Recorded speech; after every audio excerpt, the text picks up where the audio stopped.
Hi friends, तो हम आज बात करने वाले हैं खेसारी लाल यादव जी के सबसे ज़बरदस्त होली सॉन्ग के बारे में बात करने वाले जो कि बहुत ही जल्द आप लोगों के बीच आने वाला है web music Bhojpuri YouTube channel से, जिसे गाए हैं खेसारी लाल यादव जी और लिखे हैं कृष्णा बेदर्दी जी।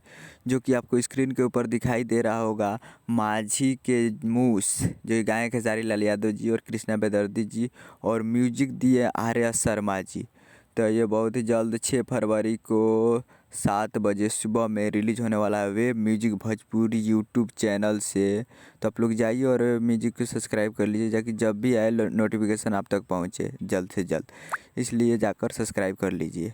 हाँ, और मिलते हैं अगले वीडियो में। और हमारे चैनल पर नया है तो चैनल को सब्सक्राइब करके बेल आइकन प्रेस कर दीजिए, ताकि जो भी खेसारी लाल यादव जी के लेटेस्ट न्यूज़ आए हम आप तक जल्द से जल्द पहुँचाए। तो मिलते हैं अगले वीडियो में, तब तक के लिए जय हिंद, जय भोजपुरी।